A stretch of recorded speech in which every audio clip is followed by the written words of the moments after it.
Okay, I'd like to call to order the regular City Council meeting of Tuesday, December 3rd, 2024. Could we have the roll call, please?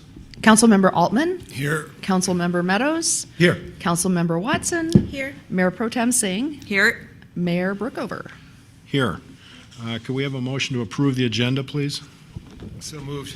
Is there a second? Moved by Altman, seconded by Watson. All those in favor say aye. Aye. All those opposed? Motion passes unanimously. Item 1.3, approval of the minutes of the regular council meeting of November 19th, 2024. Do we have a motion? Motion by Meadows. Second. Second by Watson. All those in favor say aye. Aye. All those opposed? The motion passes. I'm feeling an inordinate amount of pressure from the council members sitting on either side of me who have already indicated some expectations of me tonight in terms of the conduct of this meeting. So I'm just going to do the best I can. Item 2.1, written communications received by council are posted on the online agenda packet. That should be online. Item 2.2, communications from the audience, in person and online. Mr. Geyer. Thank you, Mr. Mayor, and I'm delighted to kick off your term here with an amusing story.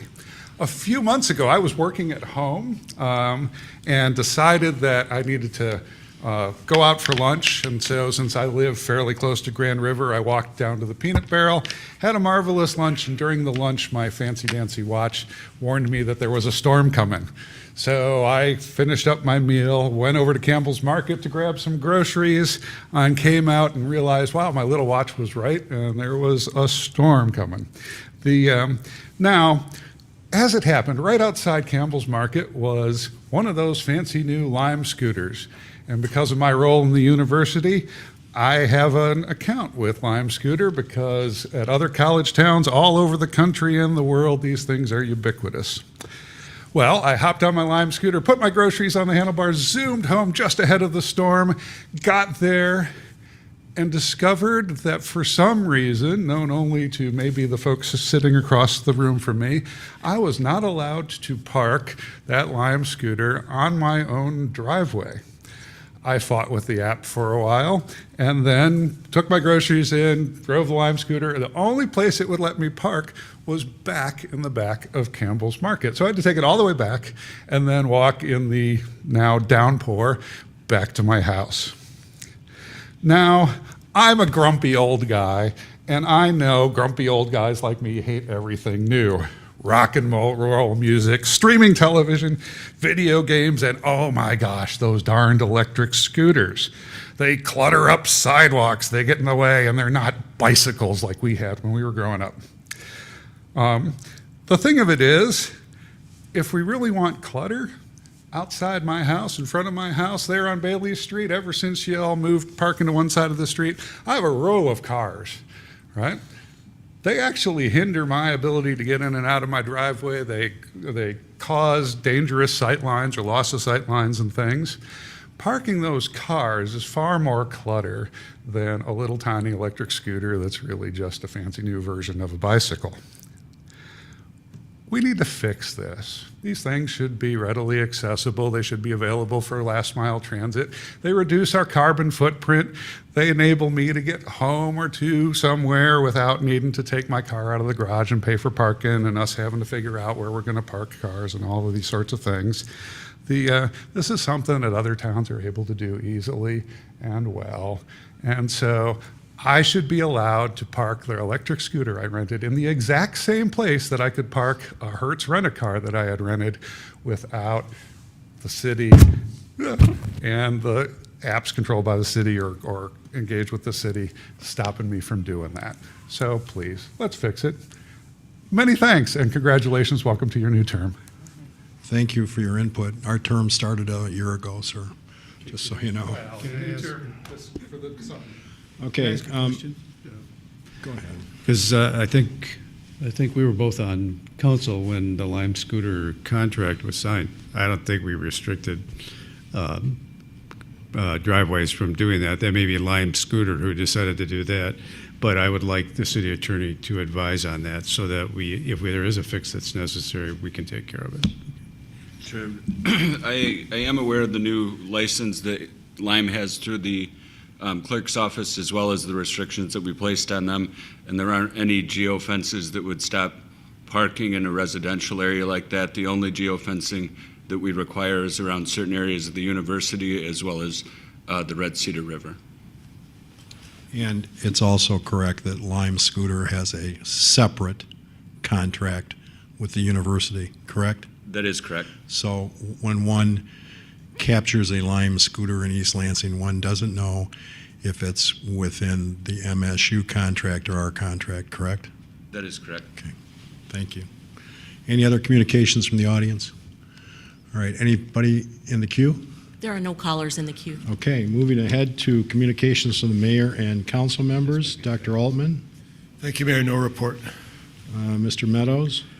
Well, I'd like to compliment DPW in particular on getting us from the lake effect snowfall that was pretty unexpected. I know that we didn't get hit quite as bad as others, but I would note that our streets seem to be cleared rapidly as opposed to other communities that are around us. And, I'd like to tip my hat to DPW and its management as to how that was taken care of. I know that we had to delay because of Thanksgiving, a regular pickup within my neighborhood anyway, and trucks were out taking care of the entire city, I think, the very next day. So kudos to DPW. I did get a call from a friend of mine in Gaylord who mentioned that they had already had 48 inches of snow. So I think we did escape a lot of this, and I'm happy for that. Ms. Watson, No, thank you. Mayor Pro Tem. Not this evening. I have nothing. We can move along to the city manager's report, 2.4. Just one item as a reminder that the Charter Review Committee meets this Thursday, December 5th. It is the second public input session dedicated to reviewing the chapters 1 through 6 and some of the recommendations that committee will ultimately be making to this body for potential changes to the charter. Okay, thank you. City attorney report, anything? I have nothing to report this evening, thank you. Okay, moving right along to the consent agenda. Mr. City Manager. 3.1 is approve the following appointments or reappointments to boards or commissions. A is reappoint Libby Keenan to the Senior Commission for a full term ending December 31st, 2027. B is reappoint Megan Doyl Busk to the Board of Review for a full term ending December 31st, 2027. C is reappoint Nancy Nelson Knupfer to the Board of Review for a full term ending December 31st, 2027. D is reappoint Sarah Reckow to the Parks and Recreation Advisory Commission for a full term ending December 31st, 2027. E is reappoint Adam DeLay to the Parks and Recreation Advisory Commission for a full term ending December 31st, 2027. F is reappoint Karen Honey to the Human Rights Commission for a full term ending December 31st, 2027. G is reappoint Sylvia Tita to the Parks Selection Panel for a full term ending December 31st, 2027. H is reappoint Arles Excuse me, I Wiegand. think you missed, or maybe I don't have the right agenda. G is Rebecca Kaysen, is that it? We removed that one. Okay, thank you. You're welcome. H is reappoint Arles Wiggins to the Housing Commission for a full term ending December 31st, 2027. I is reappoint Mitchell Moore to the Transportation Commission for a full term ending December 31st, 2027. J is reappoint Nathan Warner to the Transportation Commission for a full term ending December 31st, 2027. K is reappoint Matthew Penniman to the Transportation Commission for a full term ending December 31st, 2027. L is reappoint Evan Martin to the Transportation Commission for a full term ending December 31st, 2027. M is reappoint Helena Nelson to the Commission on the Environment, for a full term ending December 31st, 2027. N is appoint Marco Vanoni to the University Student Commission for a partial term ending September 30th, 2025. O is appoint Simon Peraza to the Independent Police Oversight Commission for a partial term ending December 31st, 2024. P is to reappoint Simon Peraza to the Independent Police Oversight Commission for a full term ending December 31st, 2027. And just in response, Mayor, the reason why we pulled that appointment of Rebecca Kaysen is because after research, her term doesn't expire until December 31st, 2025. Okay, thank you. You're welcome. 3.2 is approve a contract with Rowe Professional Services Company, Tetra Tech, and Fishbeck for the fiscal year 2025 through 2027 as needed professional engineering services and services agreement in an amount not to exceed $50,000 for each, and authorize the city manager to sign. 3.3 is approve a policy resolution 2024-12, a resolution to apply for a certified local government grant not to exceed $30,000 from Michigan State Historic Preservation Office to create a resource guide for owners of historic properties and authorize the city manager or their designee to sign. 3.4 is approve a consulting services agreement with Harbert Strategic LLC for public relations services in the amount of $36,000. Authorize the city manager to sign and to amend the fiscal year 2025 budget. 3.5 is second reading and approve ordinance 1544, name change for seniors commission, and authorize city manager to effectuate changes. 3.6 is first reading and set a public hearing date for ordinance 1542 to amend Chapter 20 of the City Code for items related to historic preservation, including the staff issuance policy. 3.7 is approve and authorize city manager to sign a 120-day extension of the operating agreement between the City of East Lansing and the Michigan State University for Scene Metro Space located at 110 Charles Street. May we have a motion to approve the consent agenda, please? So moved. Moved by Watson. Is there a second? Second. Second by Altman. All those in favor say aye. Mayor, I have a question about the consent agenda, if I may. Item 3.5 is second reading and approval of ordinance 1544. I thought we suspended the rules at the last meeting to pass That it. was an inappropriate procedural ruling on my part, and the city attorney has advised me that we need to do the second reading. Got it. Thank you. Okay, now I've lost track. Moved by Watson, seconded by Altman. Okay, all those in favor say aye. Aye. All those opposed? Motion passes unanimously. Business agenda, item 4.1, consideration of the Ingham County Emergency Management Annex and approve the mayor and various city directors to sign. Who's up on this one? Chief Jen Brown and Fire Chief Don Carson is.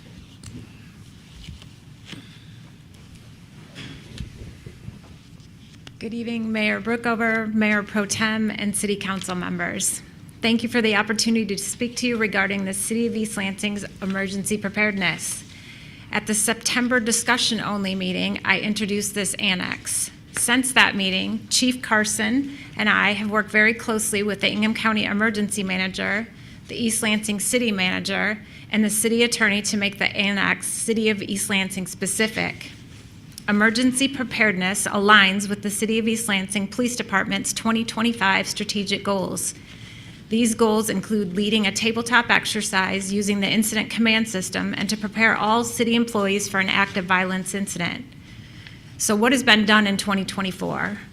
In June of this year, the East Lansing Police Department led a tabletop exercise for selected leading managers and community members focused on the City of East Lansing Sanctuary City response.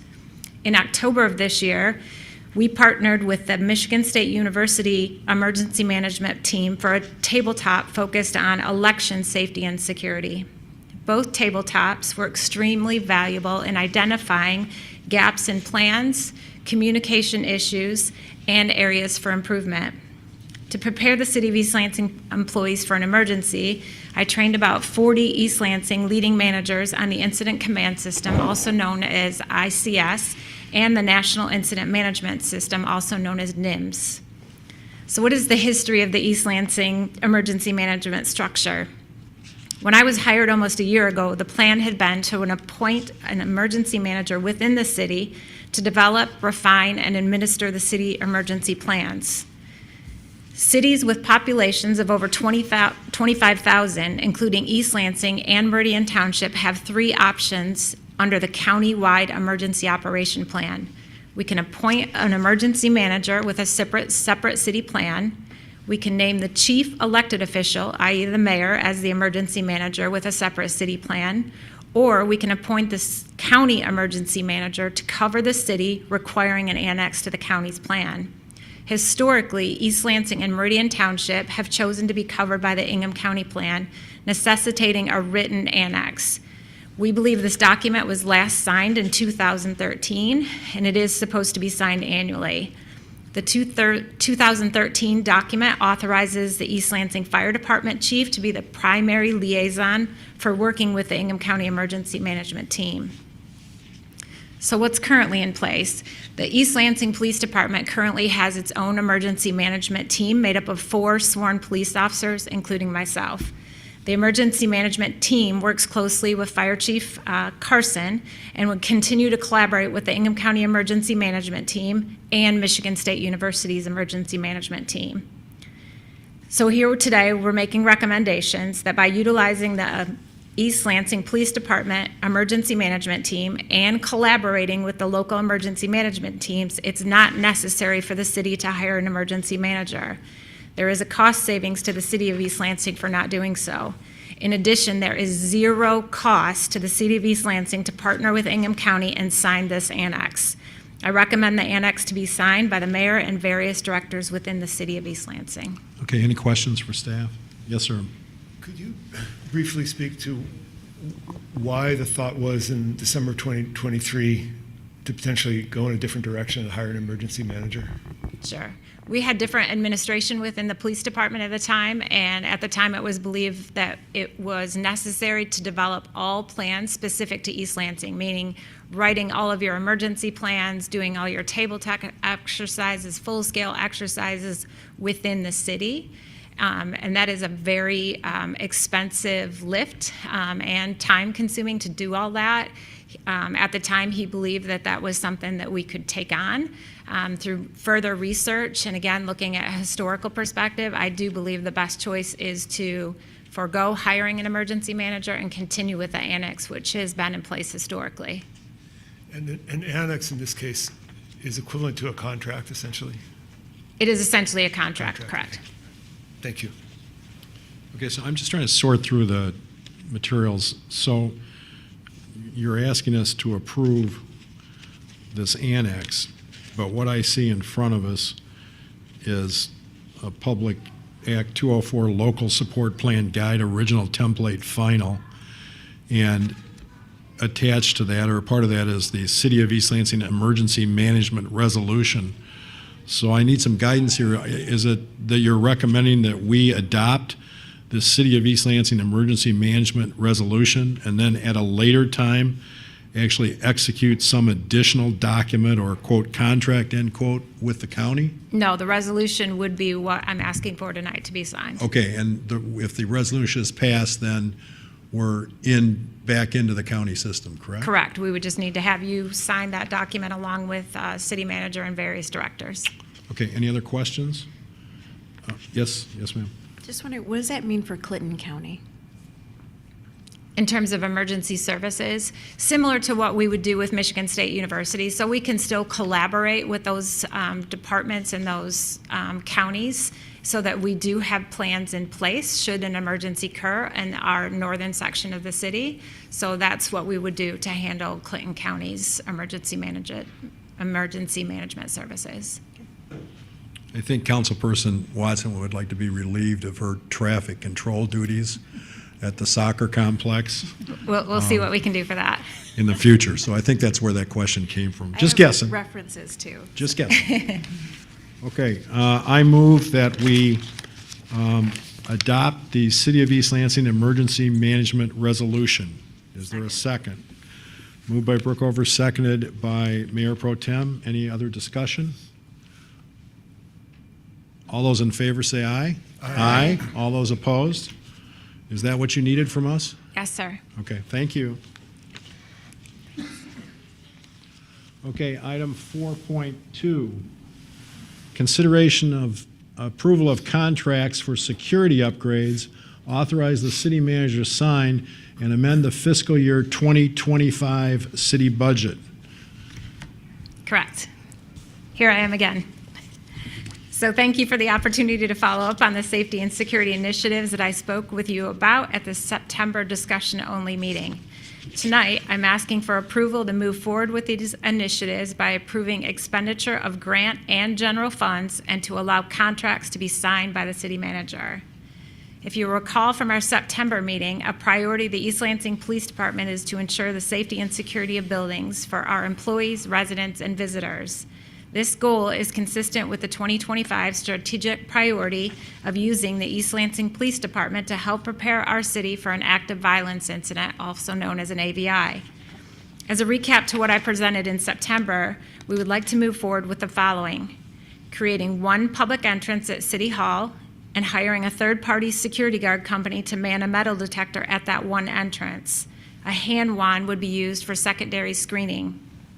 We also propose installing proximity access readers at all city buildings, starting with City Hall. It is also recommended that a system be implemented which would integrate existing cameras and door modules. Lastly, AVI training and Stop the Bleed training should be implemented. In February of 2024, the police department formed safety and security subcommittees to assess the security needs across the departments. The committees considered recommendations from security assessments which were done in 2009, 2014, 2022, and 2024. All of these assessments recommended increasing security at City Hall. It should be noted that East Lansing is only one of 2 facilities in Michigan housing courtrooms without a comprehensive security system.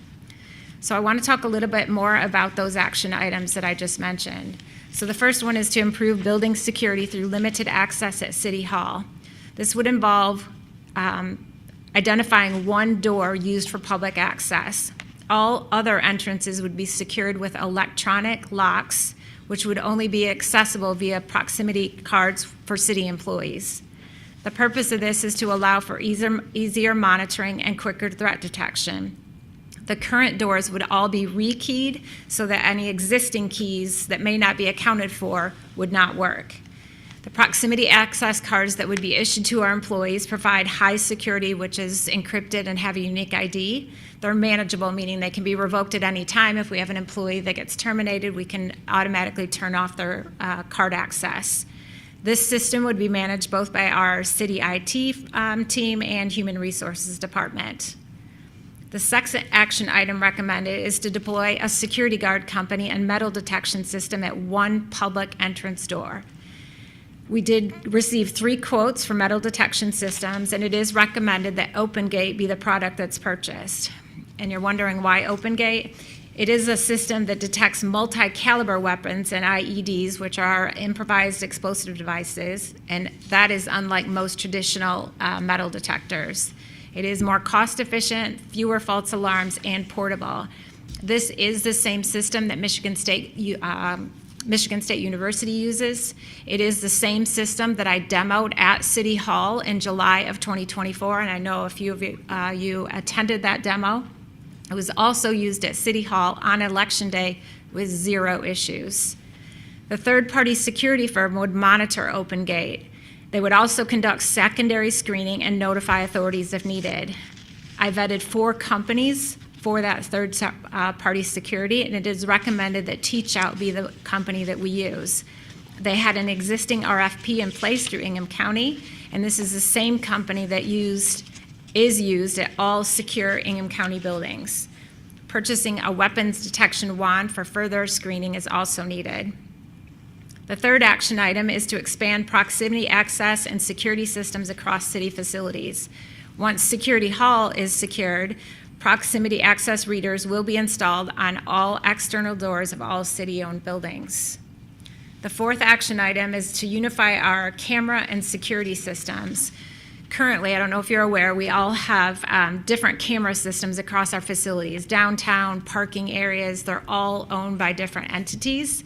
And so our recommended solution would be use Genetec. This is a platform for access control and video management.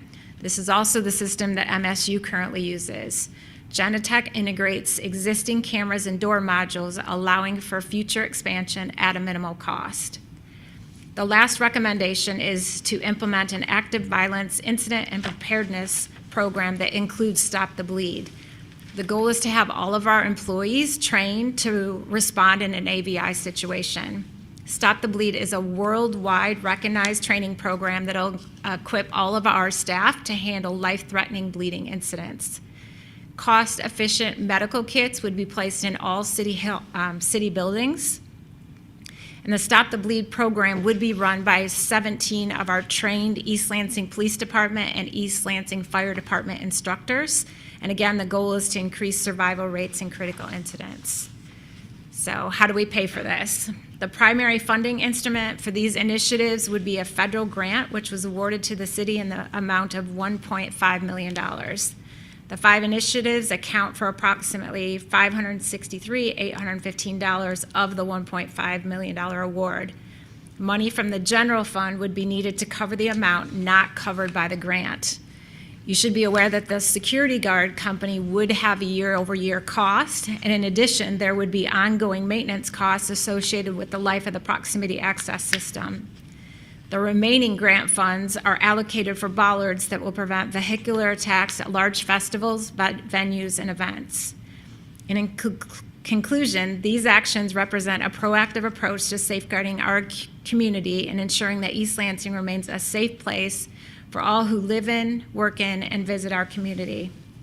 I urge the City Council tonight to support these vital initiatives, recognize their importance in protecting the well-being of our citizens and the integrity of our public institutions. Questions? Mr. Meadows? Not really a question.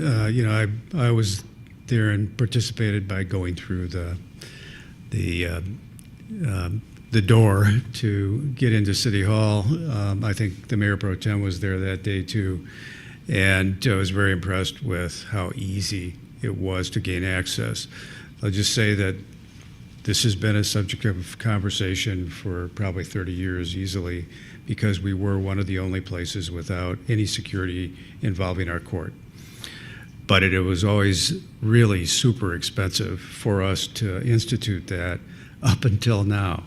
And when you look at the cost and the allocation that you put in your report, when it really comes down to about $150,000 that comes from other funding sources, that is really inexpensive for the people of the community to provide this type of security. We've seen more and more violent acts occur in courtrooms and outside of courtrooms than ever before across the nation, not just in Michigan, but also in Michigan. So it was time for us to do this. I think this work is really well done, and I want to thank you for the attention you gave to it. I appreciate the feedback. Any other questions? One question. Yes, ma'am. The Genetec's MSU's camera system, is that referencing their upgraded system with HD cameras and not the prior system? That's correct. Okay, Yeah. thank you. I have a couple questions. First of all, so what is, teach out is the security, essentially the security guards that are at the gate? Yes, sir. Okay, and did we already sign that contract? It has not been signed. It has been reviewed by finance and our city attorney and is ready for signature with approval tonight from you and City Okay, Council. and is that contract in our packet? Yes, sir. Okay, then I have some questions on that before signature. I understand you folks have looked at it, but I guess, Mr. Chubb, I have some questions about limits of liability and the coverage here in terms of what I assume would be an intentional act. And so, as I just briefly tried to go through that contract, I don't quite see that they take responsibility, but I may not be reading that correctly.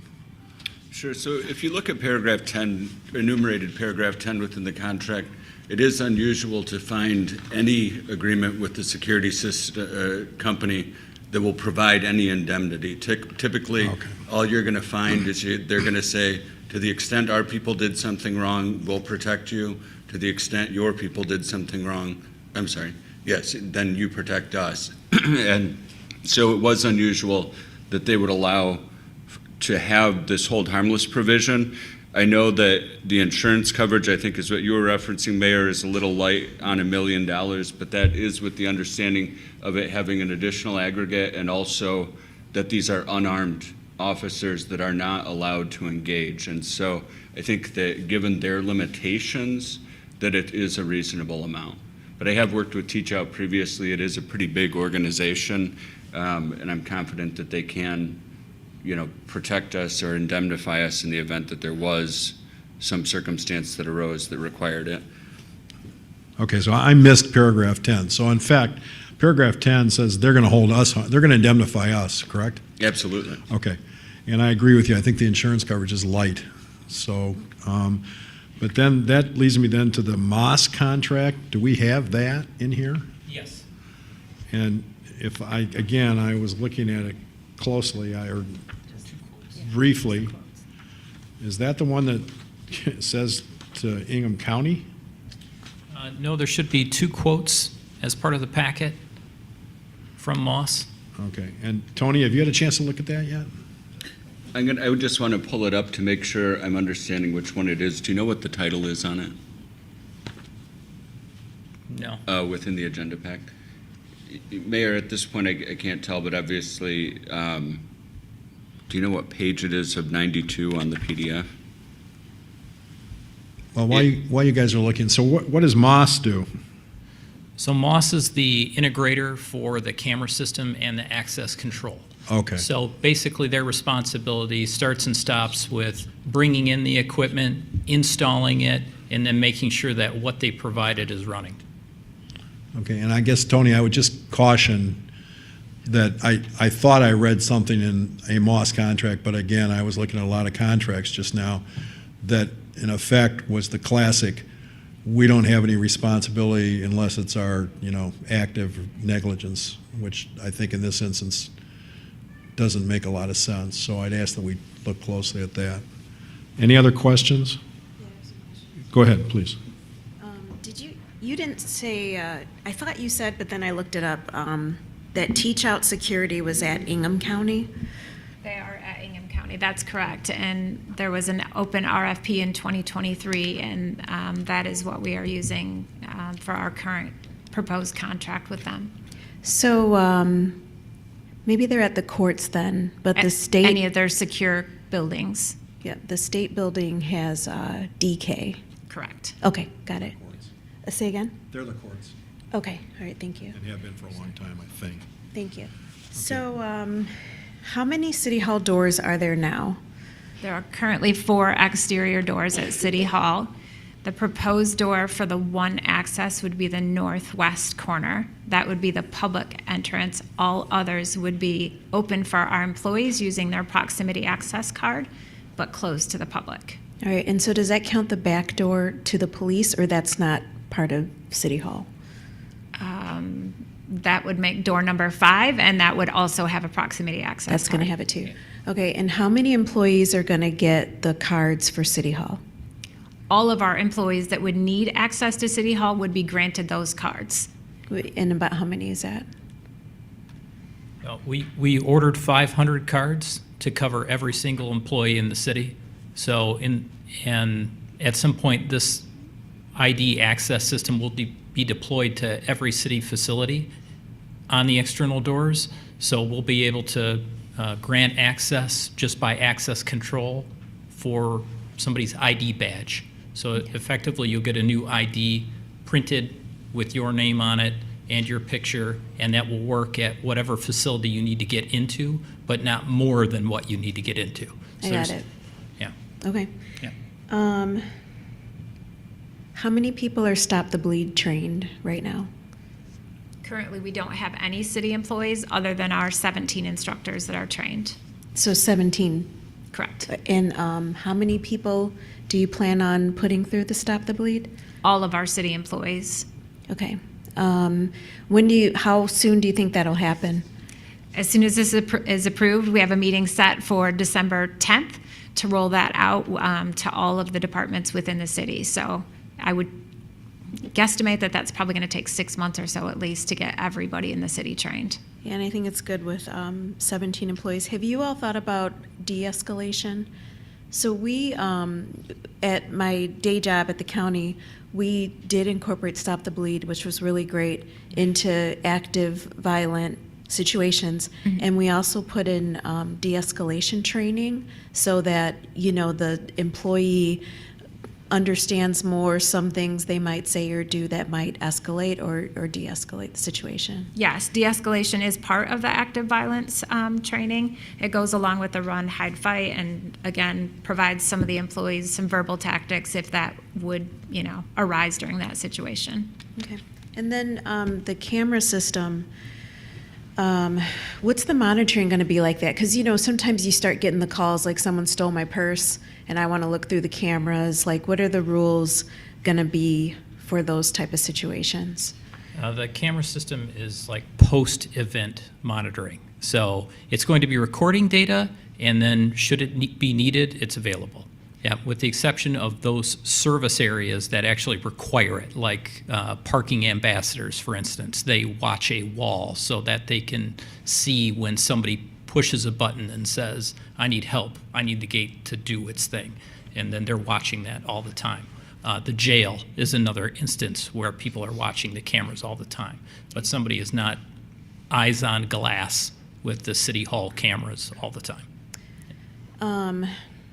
So someone will be able to go back and look at the footage if someone's like, someone stole my purse or That's correct. someone rammed into me while I was walking on a That's sidewalk. correct. Yep. And the material doesn't go away? It mirrors the capability that we have today, which is 4 to 6 months. It cannot be, you can't say exactly because a video stream varies in how much space it takes up. So depending on how much space is used and how active a camera is, it will change that length of time for between 4 and 6 months. And then my last question, it's a little weird, but who else has access to this type of footage? Like, can someone request it or does someone look at it outside of what you're presenting? For example, the FBI or something like that. I would think the standard FOIA rules apply. Okay. So, yep. All right. In addition, when the subcommittee meets again on the 10th, we'll be recommending each department provide feedback so that we can develop specific policies to the questions that you just asked. So it's all written in terms of both the camera system as well as the proximity access system. Okay, cool. It sounds great. Thank you. Any other questions? Dr. Altman? I do have a question. So we've been looking at this for decades, right, the security issue. But it's only relatively recently that the city council moved out of City Hall, like past couple of years. So when the task force meets to discuss security issues, is one of the issues on the table these meetings? We haven't specifically discussed city council meetings. The only thing that's been commented thus far is that there is typically a police officer at all the city council meetings. The other thing that we discussed, if there is a contentious city council meeting, the nice feature of OpenGate is it is a very movable system. I could physically pick it up myself. So if we needed to move OpenGate to Hannah Center for this meeting, we would be able to do so. Thank you. Mr. Chubb, I'd just point out to you for future reference on this that at least what I'm seeing in the Moss contract is paragraph number 5, which among other things says that except in the event of willful misconduct or gross negligence by Moss, the maximum liability of Moss and its directors, officers, et cetera, for loss or damage caused by or arising from its performance under those agreements, regardless of the form of action, whether in contract, tort, strict liability, or otherwise, shall be limited to the purchase price of the equipment. No. So, as it relates to, specifically to IT contracts in the past several years, really, and when they're providing a product, it is very difficult to try to negotiate through these changes. We've tried multiple times. We've tried with a lot of our software providers, including BS&A. They uniformly across the board will refuse to do that. Printer companies are about the same way. So they are frustrating, but I think these are what we would give a standard name of a contract of adhesion, where it is they take it or leave it, unfortunately. Okay, well, having said that, then I move that we approve the costs associated with this project in the amount of $568,815.23 in grant money and $154,496.83 from the general fund, according to the schedule that staff prepared and submitted to us. And in addition, that we authorize the city manager to sign the teach-out security contract, but not the Moss contract, and that the Moss contract be brought back to us for our additional review before signature. So that's my motion. Is there a second? Second, just one correction. I heard you say 568 instead of 563. Thank you. You're welcome. But yeah, second. $563,815.23 in grant money. That's a friendly amendment, which I accept. Thanks a lot. Okay, was there a second? Yes, me. Second from Watson. Any other discussion? Yes, sir. I want to hear from staff about the implications of leaving out the Moss signature. Well, I can speak to that. If we're going to lock the doors to City Hall and we don't move forward with proximity readers, then you will have physically locked doors that will have to be key entranced until we get the Moss contract in place and we can actually have an access control system on those doors that people can use badges to get into. So I didn't say we weren't going to approve it. I just want to say, I just want to see it again after the city attorney's had a chance to review it. So, I thought the city attorney had already reviewed it. no, I don't think he's reviewed the Moss one. So, as I referenced, I have reviewed these, but these are the ones that I would typically call a contract of adhesion. What I think we will do, though, is if it's approved as is, then we will go back to Moss, ask for changes, and bring it back to the January meeting with any of those changes if we are successful in doing so. Would that impair the implementation schedule at all?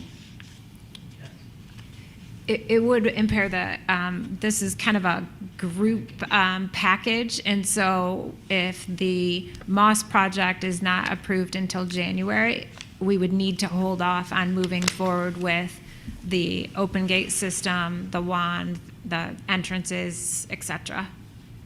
would you be comfortable with an approval stipulating that there are changes to the contract? I think my motion speaks for itself, and I think that the motion, we can reread the motion, but I think the intent of the motion was that we're approving this, and when we approve it, we're earmarking the grant money and the general fund money, which indicates we're going to end up paying it to Moss, with the only condition being that the proposed Moss contract come back to us for final approval. So I think I did what you just said. But. Okay. All right, any further discussion on the motion? Go ahead. I have a question on, and Mayor, your concern is the piece within the contract that the city would be liable for versus the company. I have two concerns. First of all, just looking briefly at the contract tonight, it doesn't indemnify us at all, and at least based on my brief review tonight, it has no requirement of any insurance coverage. So the bottom line is, with all due respect to the Moss people and the cameras and IT and contracts of adhesion, if the cameras don't work, and as a result of the cameras not working, somebody with a violent intent gets into the building with a firearm, then the system hasn't worked. And the system hasn't worked because the camera didn't work, because nobody saw the person come in. So that's my concern. Does that answer your question?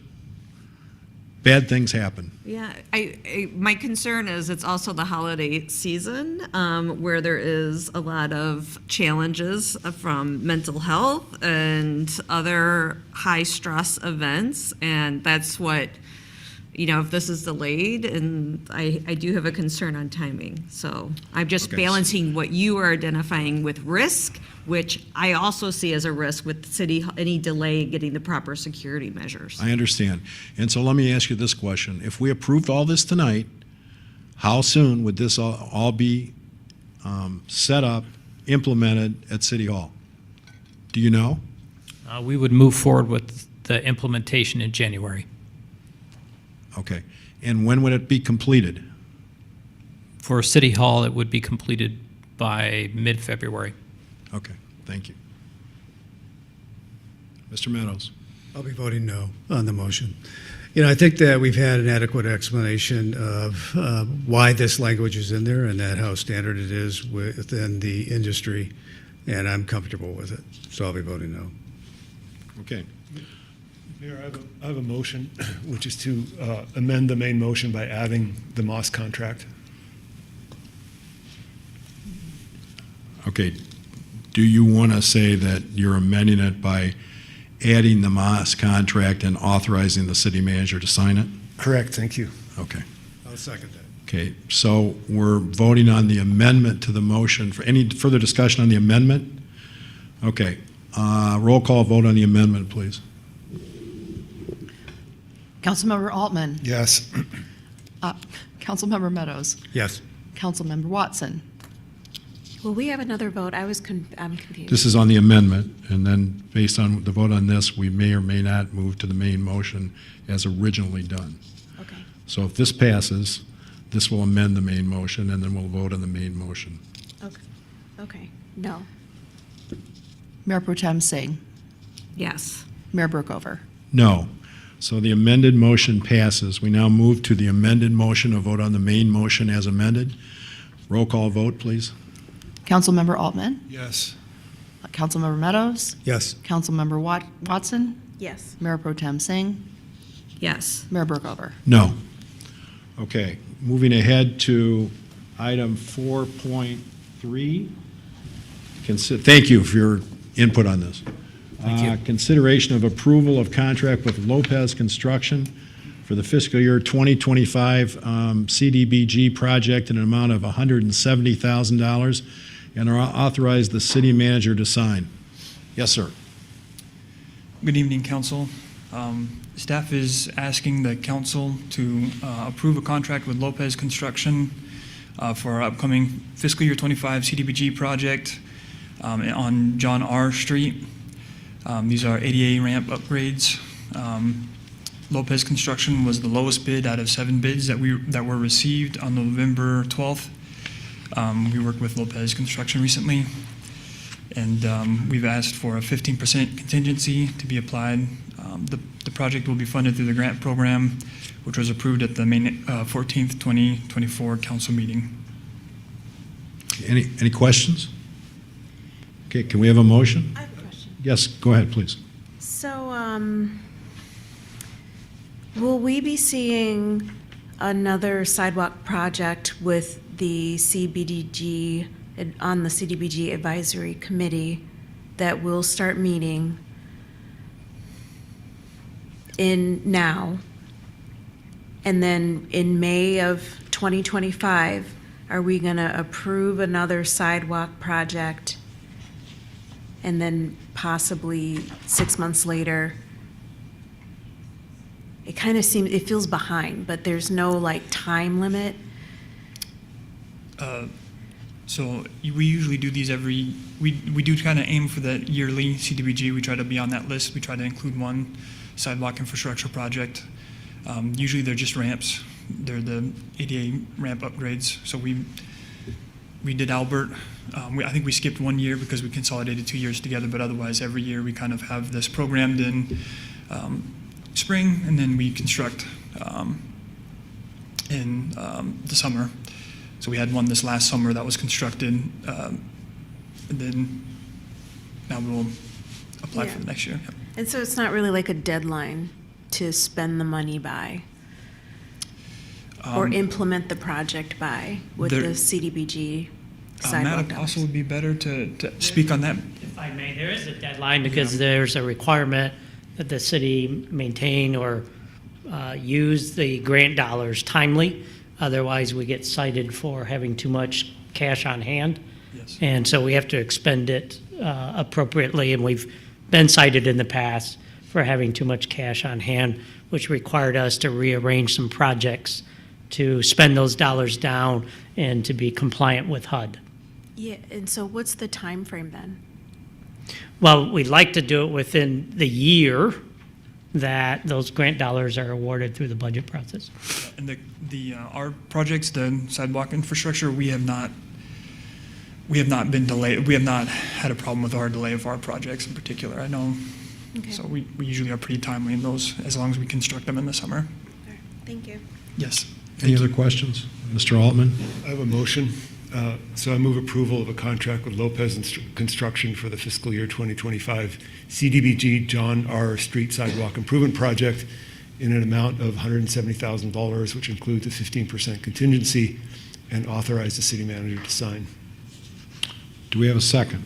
Second. We have a second from the Mayor Pro Tem. Any discussion? Any further questions?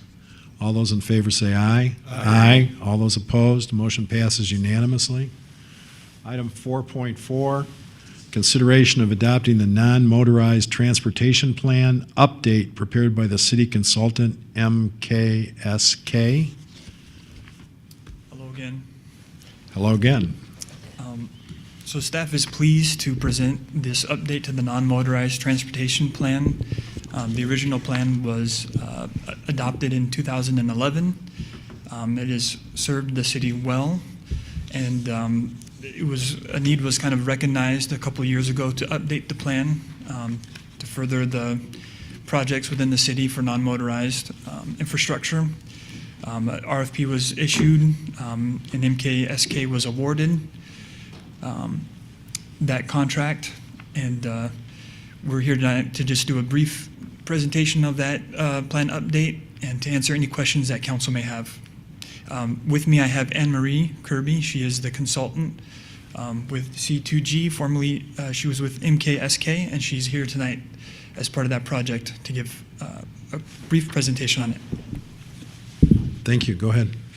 Good evening, everyone. As Stephen, thank you for your introduction. I'm Anne Marie Kirby, and I'm a planner with C2G. So I'm helping out on this project more as advisory services at this point. I was formerly the project manager for it, and then when I transitioned, they still asked for my help. So tonight, we're going to just do a brief overview of the project and cover, why we did the plan and the process, who we talked to throughout the process, and then diving in a little bit into the recommendations, and then we're here to help address any questions you might have. We began the process with the city in early 2023. The purpose of this effort was to ensure that we would help guide improvements, non-motorized improvements in the city and in the transportation network to create a safe and accessible and efficient non-motorized system that serves all users. And then also align best practices to make sure that we're planning for vulnerable road users who are pedestrians and bicyclists. As part of this, we also wanted to integrate improvements as part of proposed development and road construction projects, and then create a toolbox of design standards for future projects. In addition to this, we did add on a little bit later into the process, a traffic calming study and recommendations. So that is also part of the plan. So our project process had 4 different phases, and we looked at the existing network. We talked with regional and local stakeholders, as well as the public, to help identify priority areas to address. And then we developed the draft plan and recommendations. So as part of the engagement process, we had 2 public open houses. One was held towards the beginning of the project, and then another one was held in phase 3 of the project. We met with the Transportation Commission a few times to get their guidance and feedback, along with talking with stakeholders like MDOT, Tri-County Planning, Lansing, CATA, Michigan State, and bike advocates.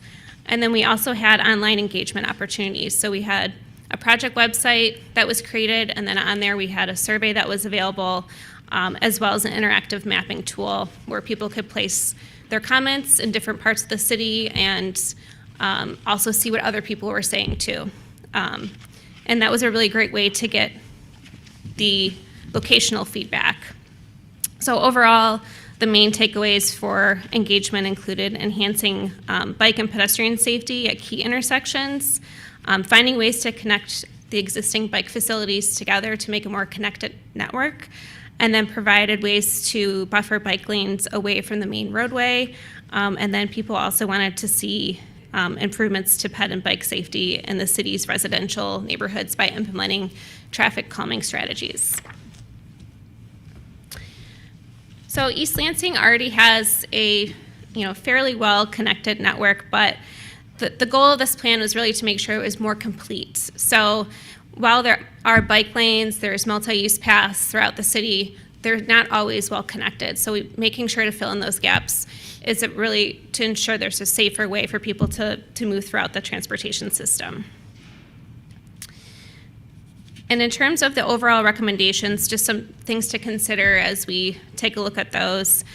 These were based on looking at existing conditions, the engagement feedback that I just mentioned, and then looking at best practice standards. And certain routes and corridors might contain multiple different facility types in those recommended improvements. So in some cases, there were corridors that might have a multi-use path that might convert then to a bike lane. And then some roadways in the city are controlled by other entities like MDOT, so future coordination will be needed to make improvements on those roads. And then this is the overall plan recommendations. So you'll note on the map here, it's a little probably hard to see on the screen, but in the plan itself, we do have it broken down by each area of the city. So we kind of zoom in to each of those areas. So if you have specific questions about any of those improvements, we can help answer those.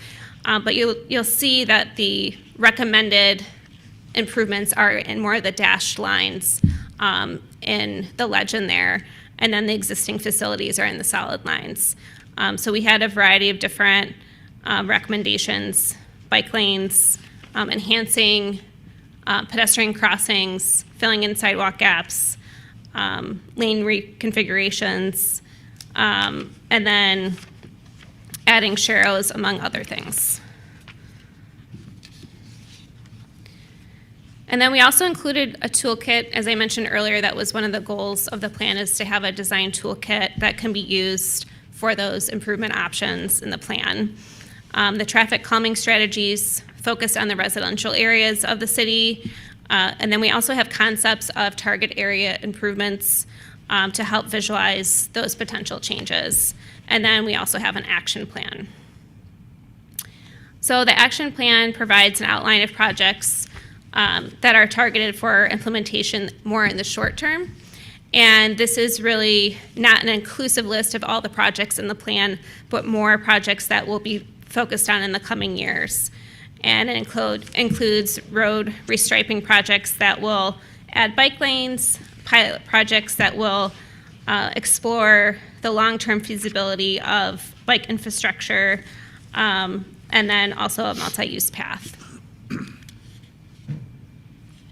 So in adopting this plan today, your official support will really help with future funding and grant applications. It'll only make those stronger.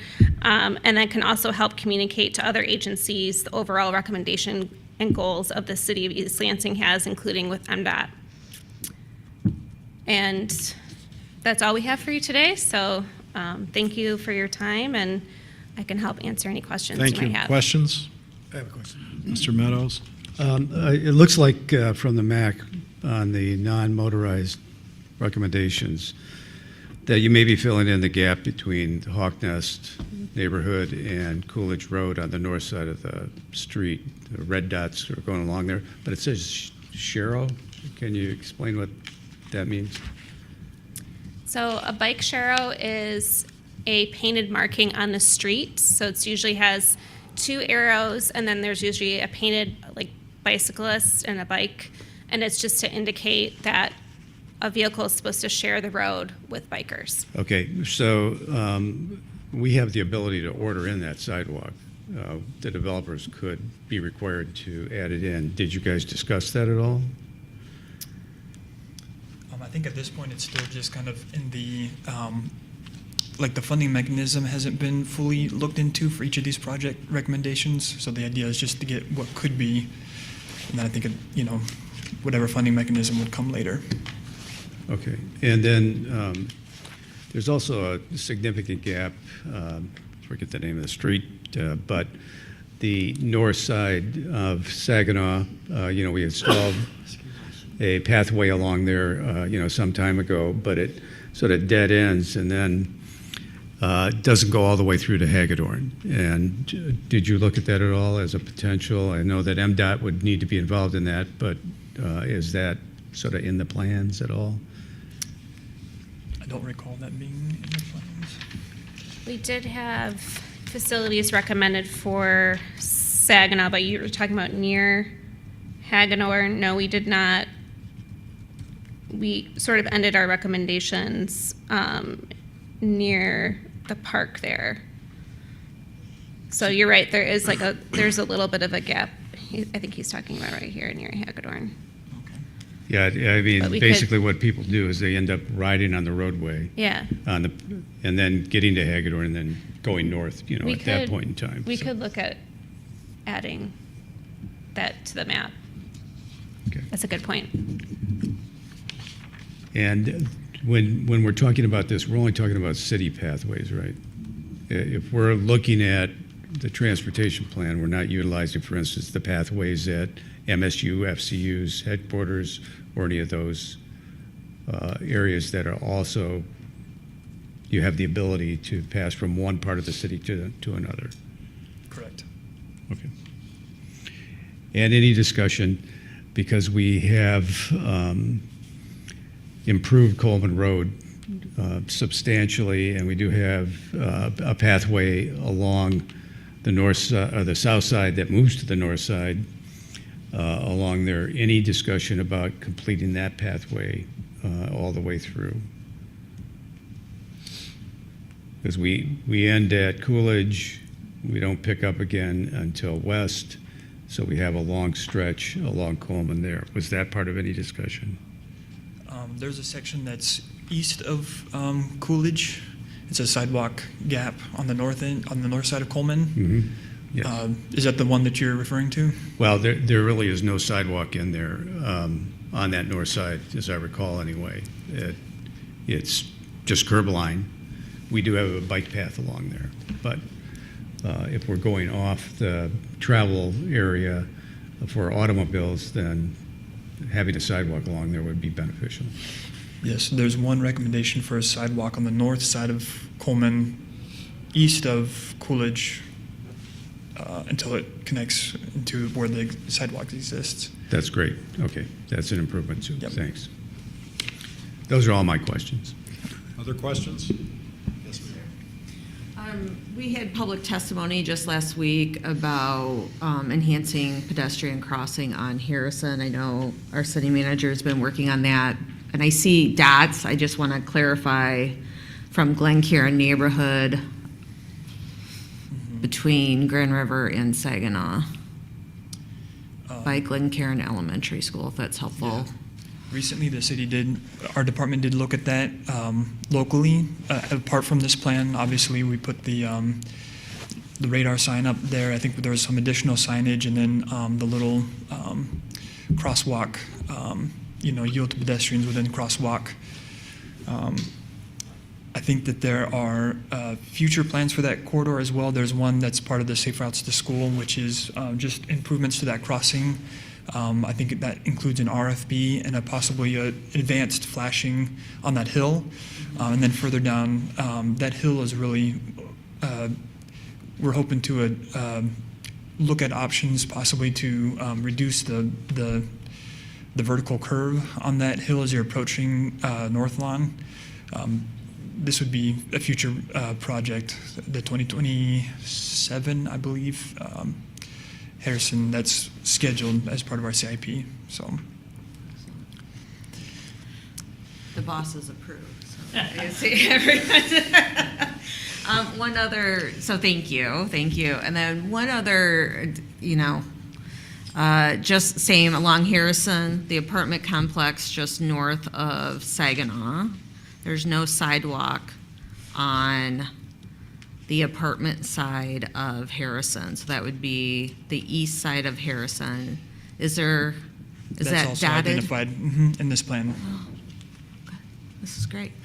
And then, only because I skimmed the memo, but did the Transportation Commission adopt this before it came to us? Yes, they did. Yeah, so Okay. they actually met yesterday and adopted it. They had a motion to include a 2-year. It's part of the action plan, but they're going to meet in December of 2026 to have a fresh look meeting. So that was part of their approval of this as well. And again, as I'm skimming, I guess this is my last question. Is there a budget at the end of this for all these recommendations? Or a phased approach? So in the design toolkit, there's not like a set budget. It just shows you like the general kind of range of cost, more like less expensive, more expensive for those different types of facilities. But no, it's more going to be, further study will be done for those items and like what exactly the facility type will be applied.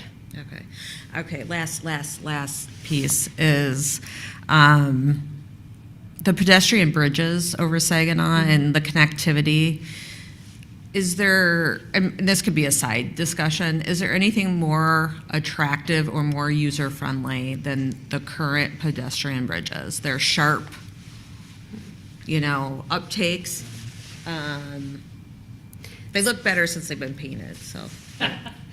So from our discussions with MDOT, they indicated the best thing that we can do as part of this is to, and we put it on the recommendation map, is that we would like to have that included and upgraded, because we heard that from multiple different meetings from the public, stakeholders, but there's no funding right now tied to that. But they said it's best to at least include it in the plan so that they can look at that later and say, yes, the city has identified this as a top priority.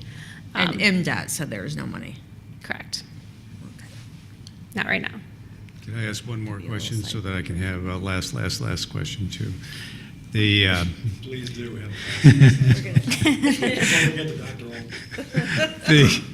And this has nothing to do with this plan, I guess, in a way, but I know that we're in negotiations or participating with Clinton County in the reconstruction of Chandler Road north of Coleman to, I think, the freeway. And do you know whether pathways along the side of it are part of that discussion? Yeah, I don't know the answer to that. You're talking about along Chandler, the county road? Yep. I hope we're still participating in those. We are? Okay. The Tri-County planning. Tri-County plus Clinton, and I know that the city was participating in those discussions at one point. So. Councilmember Watson, before I get to our professional bike rider, Dr. Altman, for his questions, do you have questions at this point? Yeah, just one. You can have more. Thank you, possibly more. The hot pink circle, is that already there or it's coming? The enhanced pedestrian crossing? So the larger ones are the ones for enhancing, and then the smaller ones are existing. I don't know what you mean by that because I see colors, but I don't see the larger and smaller. Hold on, it's hard because I have a very small printed printouts. They're like 4 to a page here. If you can zoom in. So all the hot pink circles have another circle. What are you talking about? There's just like a pink outline and then the hot pink circle in the middle. Is that what you're talking about? Yeah, on the slide, it's the enhance pedestrian crossing. So is that already there or it's coming? So for most of them, they're already there, but some of them it's adding. And we didn't want to have, we already had a lot of different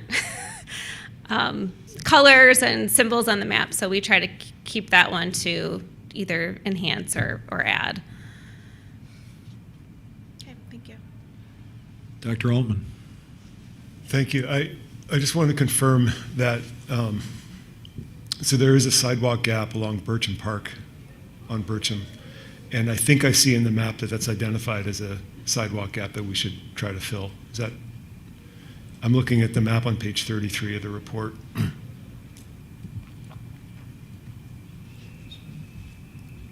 It appears so, yes. Okay.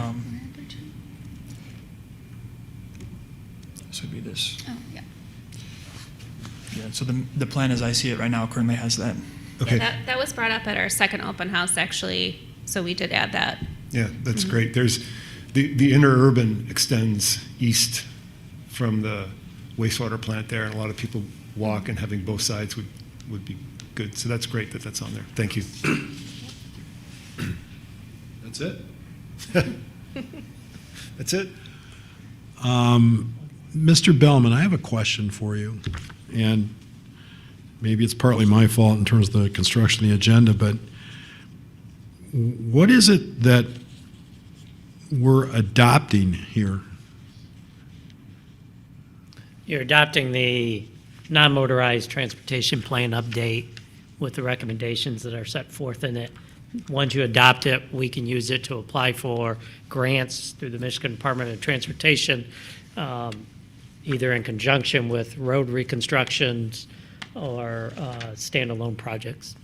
Okay, I appreciate that answer, but there's a whole long document here which talks about the process that was followed and stuff like that. And then we get to recommendations and action plans and things like that. So I guess what I'm trying to figure out here is, in fact, aren't we really just receiving this report and then adopting the recommendations and action plan? Would that be a more precise way to say this? Is there some magic here in terms of us having to adopt this whole document? I liken this to the 5-year park and recreation plan where they want you to adopt a plan that incorporates the recommendations as part of the plan so that you can use that as the local governing body has approved this plan and here's the recommendation. So the state looks to it and says, okay, you've gotten the input, your legislative body has approved it, we're good to go if we apply for grants. Okay, thank you for that explanation. Do we have a motion? I have a motion. I move that we adopt the non-motorized transportation plan update prepared by the city consultant, MKSK. Do we have a second? Second. Any further discussion? Yes, ma'am. Did anyone, through the public engagement process, did anyone bring up a pedestrian bridge at Abbott and Saginaw? I recall that was brought up. I know that it was brought up multiple times, the existing pedestrian bridges, but I don't recall if that was one of them or not. It might have been. But we had quite a few comments on the map and the survey as well. Yeah, definitely a lot of comments on the pedestrian crossing itself, but not for a bridge that I can recall. Thank you. Yes. Any other discussion? All those in favor say aye. Aye. All those opposed, the motion passes unanimously. We now move to item 4.5, consideration of a contract with Nielsen Commercial Construction for $670,000 to replace pool area HVAC equipment at the Hannah Community Center, a project contingency of $67,000, related budget amendment, and authorize the city manager to sign. Good Yes, sir. evening, Council. Justin Drinky, Assistant Director of Parks, Recreation, and Arts. Happy to be here to talk about this contract with you all. Thank you, Mayor, for saying all of those words so I don't have to repeat them again. This contract in front of you is to replace the air handler and add dehumidification in this building, serving the area where we have our indoor pool. The unit that is currently in there is about 24 years old when this community center was renovated into the Hannah Center now. And pool areas can be very corrosive. We have the evaporation of the pool water, bringing along that chlorine. It's really hard on the equipment, and the equipment that's currently there wasn't really designed for those conditions and is in need of replacement. So the request tonight is to award the contract to replace that. This was a project that was identified for ARPA funding, and there would be an additional general fund transfer request associated with this as well. So happy to answer any questions. Questions? Yes, sir. Is this equipment designed to last longer under these conditions? This equipment is designed to last kind of the expected 25 to 30 years for an air handler in those conditions. The benefit of this type of equipment too is that certain parts can be replaced if they need to versus having to replace that whole unit again. So ideally we end up in a situation where perhaps we only need to replace, the dampers versus the whole unit, and we can kind of do phased maintenance to maintain certain components. Other questions? Do we have a motion? I move we approve and authorize the city manager to sign a contract with Nielsen Commercial Construction for $670,000 to replace the HVAC equipment servicing the Hannah Community Center pool area with a project contingency of $67,000, and approve a related budget amendment of $287,000, and authorize the finance director or designee to modify appropriations accordingly. Is there a second? Second from Singh. Any further discussion? All those in favor say aye. Aye. All those opposed? The motion passes unanimously. Thank you. And we now move to item 4.6, consideration of a site plan request by Timber Sauna Company, Daniel Downs, to install a seasonal sauna park in the vacant lot at 270 West Grand River Avenue. Sir. Thank you, Mayor. Landon Bartley, Principal Planner. So this request is a site plan review request by Timber Sauna at 270 West Grand River, which is the northeast corner of Delta Street and West Grand River on the west side of downtown. The site's just under half an acre. To the east you have Crunchies, to the west across Delta is Big B, Valley Court Park to the north, and across the street to the south, across Grand River is a Sigma Pi frat. The proposed sauna park is an enclosure. It's about 2,700 square feet. It comprises about 15% of the total lot, and it would be located just as close to the corner as possible for maximum visibility and less impact on the rest of the site, including parking that's currently used by DTN. There was a concern in the Planning Commission about that potentially covering the clear vision area, so the applicant has cut the corner of the enclosure, and I'll discuss that in a few moments. This is B2 zoning. Use is considered personal services, which, as I mentioned, requires site plan review. That requires a public hearing by the Planning Commission, which was done on October 9th, and then the applicant returned to the Planning Commission on November 13th. At which time the Planning Commission voted unanimously 6-0 to recommend council approval. The applicant also went to the Downtown Development Authority on October 24th, at which time the DDA also voted unanimously to recommend approval by council. So this is a sauna park. I mentioned is about 2,700 square feet, surrounded by a privacy fence, a wooden privacy fence that would be a total of 6 feet in height. The applicant originally proposed a 4-foot privacy fence. There were some concerns by planning commissioners as well as the police department about potentially someone vaulting that fence or harassing people inside. So in response, the applicant has proposed to add 2 feet of lattice. So you'd have a total height of 6 feet, but visibility above 4 feet. The floor of the entire enclosure would be rubber mats, cedar decking, and turf. You'd have two saunas, and this is all temporary. No permanent structures or infrastructure are proposed.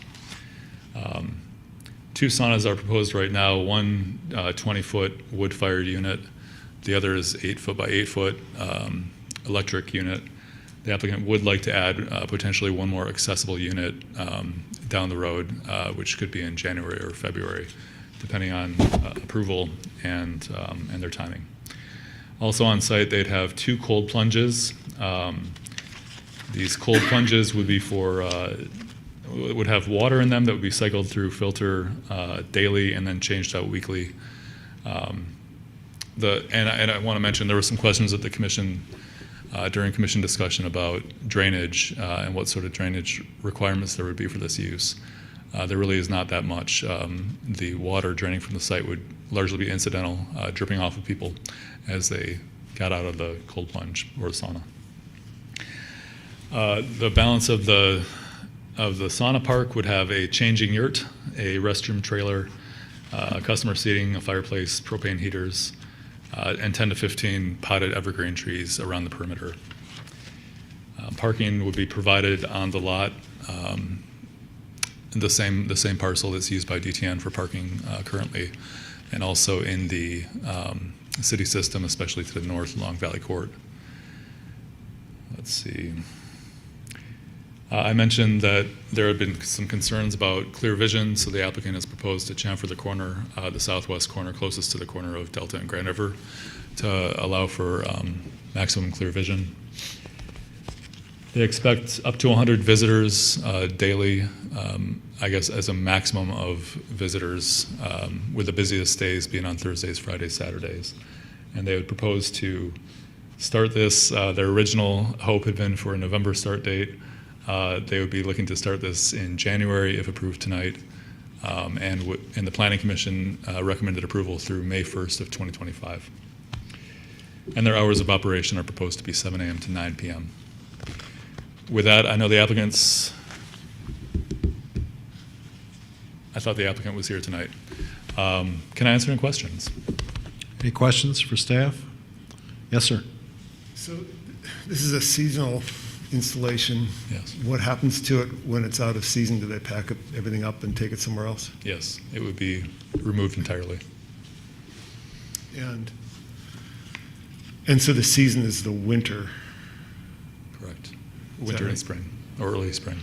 And the conditions include a limit on the duration of approval to May. So that means that it goes through this winter and then they would have to come back for another approval if they want to come back next year? That's correct. And they're basically renting the site from the owner? Correct. Do you know anything about so you mentioned a fireplace, but the packet says a fire pit. Are those two different things? My understanding is that they're interchangeable. It would be a self-contained unit. I think, I'm not sure how it's fueled, but then it would not be dug into the ground. It would be all above ground. So some sort of fire box, not a fire pit, I guess, or an elevated fire pit. And then one of the sauna units is going to be wood-fired? That's correct. Do we know anything about the emissions from these things? In my conversations with the applicant, they said it's typical emissions like wood smoke would be from a fireplace. Beyond that, I don't have details. Okay, so I'll just add that if we get to the approval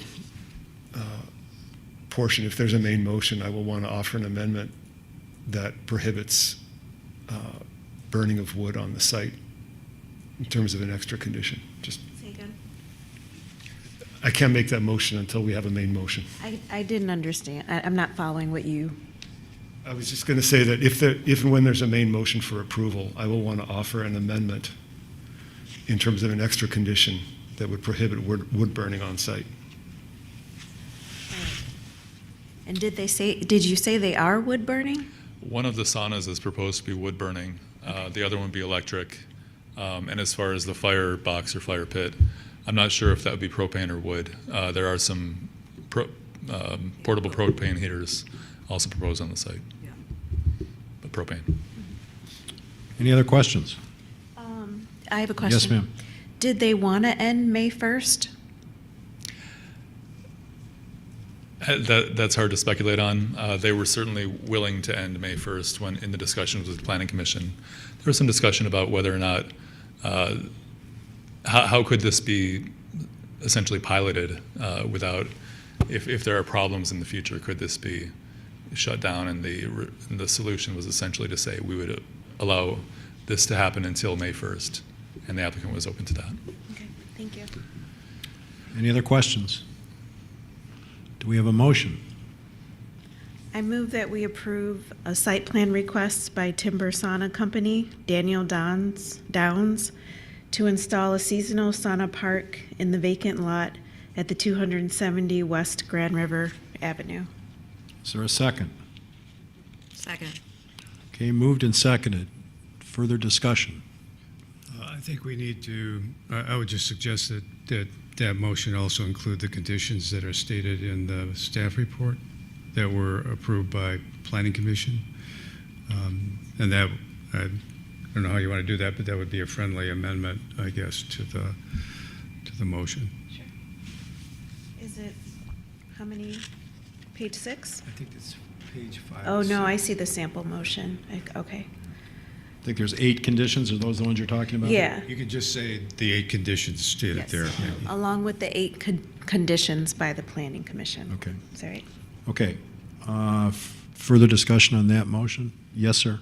I'd like to make move an amendment, which is to add a 9th condition to state burning of wood on site is prohibited. You want to try that as a friendly amendment first? Sure. Dana, what do you think about that one? I'm going to say no because I don't understand what that. Okay. I understand what you said, but I'm going to say no because I don't understand if that's normal for them to hear, what it would mean for their changes, and so just for now. But yeah.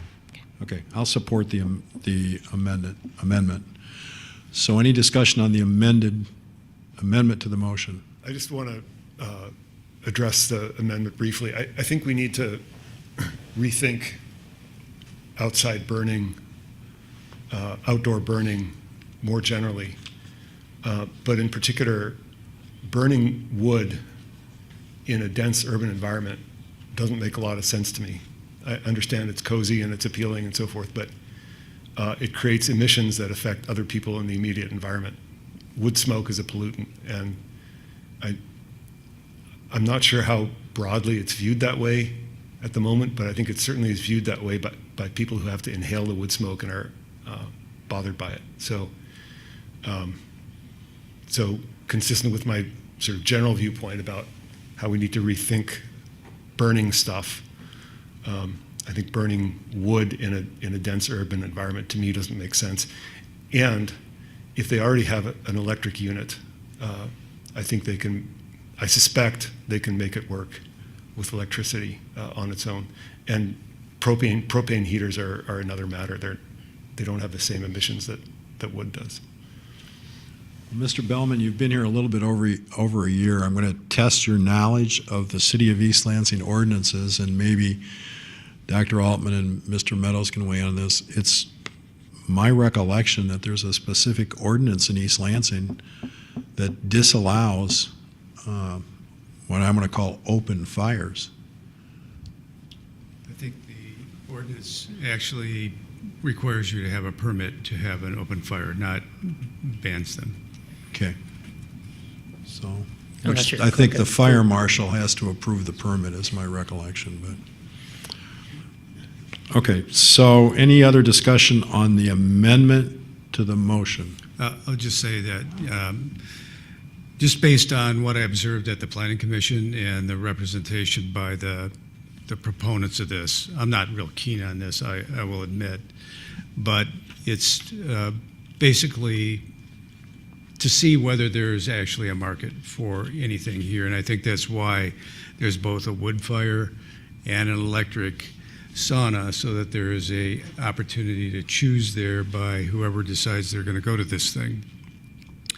And for that reason, I'm going to vote against the motion, because there's another reason for the May 1st, I think, which is, again, that this is a completely pilot project type of thing. Even though they've done this in other locations, I think their feeling is that it's not clear whether this would be popular in the city of East Lansing, and they wouldn't want to put down roots when they're just going to move it someplace else anyway. So I'm willing to go along with this, and I'm willing to go along with it as proposed.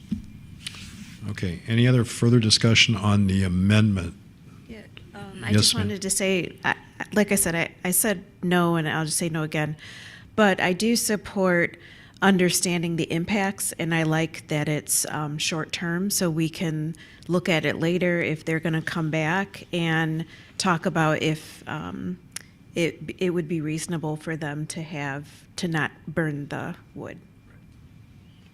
Okay, any further discussion on the motion to amend? Let's do a roll call vote on the motion to amend, please. Councilmember Altman? Yes. Councilmember Meadows? No. Councilmember Watson? No. Mayor Pro Tem Singh? No. Mayor Brookover? Yes. So the motion to amend fails. We're back to the main motion made by Ms. Watson. Any further discussion on that? Yes. Go ahead. Just wanted to say I love the idea of this. I love the benefits of hot and cold plunges and experiences. I'm excited, and I will sign up, and I'll bring people. And so I'm excited to see where we land with it if it goes through. Dr. Altman. So I'm going to vote against this on grounds that it fails the environmental protection site plan review standard, which is section 50-38, subsection 5. That particular subsection requires that the site shall be designed and developed to minimize any risk of pollution of natural resources and to protect the public health, safety, and welfare. And I don't think that burning wood in that particular area is consistent with protecting the public health, safety, and welfare. Okay, further comments? Mr. Meadows, did you have something? I do not. Okay. I am going to vote against this for 3 reasons. Number one, under the general standards of review for site plan approval, I do not believe that it conforms with number 1, general site conditions that indicates the site shall be designed and developed to provide a logical relationship between functional elements to effectively serve the purposes for which it is to be developed and to be reasonably compatible with surrounding properties. Among other things, I don't think this is a development, and it's not reasonably compatible with the surrounding properties. Number 2, item 3 under the general standards of review for site plan approval indicates that traffic access. The site shall be designed and developed to provide safe and efficient access for all forms of travel and to minimize impacts on adjacent public facilities. I don't believe that this is designed and developed to provide safe and efficient access for all forms of travel and to minimize impacts on adjacent public facilities. To wit, the fact that this is a temporary project and essentially has to be constructed and deconstructed, there's no adequate planning in terms of the disruption of traffic, much less the parking, which is contiguous to this site owned by the city. And moreover, there's no plan in this or any consideration for what the parking situations are going to be for the people who may come to this particular place. And then finally, my 3rd reason is that I do not believe that it's consistent with the comprehensive plan. To wit, I think that the 2018 bigger picture comprehensive plan imagines an M3 mixed-use designation in this location, and the M3 designation, as staff has indicated, is intended to increase the number of housing opportunities in close proximity to the university and to maintain or increase opportunities for commercial-type uses through redevelopment. And I don't think this complies with that particular standard. So those are the reasons I'm going to vote against it tonight. Any other discussion on this? Okay, can we have a roll call vote, please? Councilmember Altman? No. Councilmember Meadows? Yes. Councilmember Watson? Yes. Mayor Pro Tem Singh? Yes. And Mayor Brookover? No. Okay, the motion passes. 3 votes for, and Altman and Brookover in opposition. That was item 4.6. Unless somebody has something else, I think that our business for tonight and early December is concluded. Can we have a motion to adjourn? Move to adjourn. Moved by Altman, seconded by Second.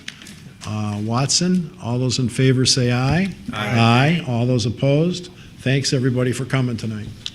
Thank you, staff.